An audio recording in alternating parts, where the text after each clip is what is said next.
खोइ आज त खोइ खुल्लो छ त अनि पसल खोइ खुल्लै पुरै खुल्लै छ त खोइ छैन त एउटै कहाँ गइ छन् आउँदैछ यसको हाफ इन्जिन थैट मान्छे लिन आउँदा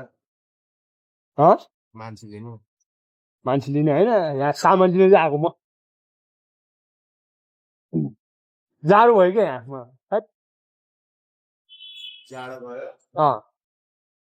यतिकै आएको या जाडो हुँदो रहेछ हिजो गएको गाउँमा भेट्नु भयो कतिखेर त्यस्तै 3 साढे 3 बजीतिर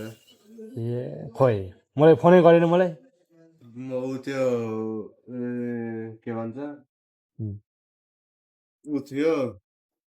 क्यारम बोर्ड खेलिरहेको थियो क्या त्यहाँ को त्यो ईशान कि को थियो निशान अँ खेलिरहेको थियो अँ त्यतिखेर गएको ए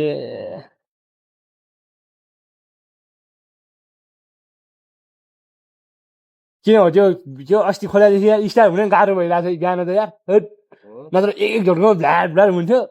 के भएको त त्यो के कारणले होला त्यो खोइ टाइटै छैन सोलोमै बसिन त्यो एकचोटि पाइप हाल्नु पर्ने के त्यो पाइपमा नयाँ नयाँ हाल्नुपर्छ जस्तो छ त्यो कति 6-7 त पर्ला नि होइन 700-800 पर्ला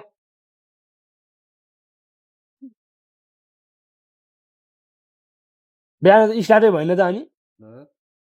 3-4 जोडी हान्दाखेरि मात्रै भयो त्यो पनि चोक तान्नु पर्ने चोक नतानी त हुँदैन फेरि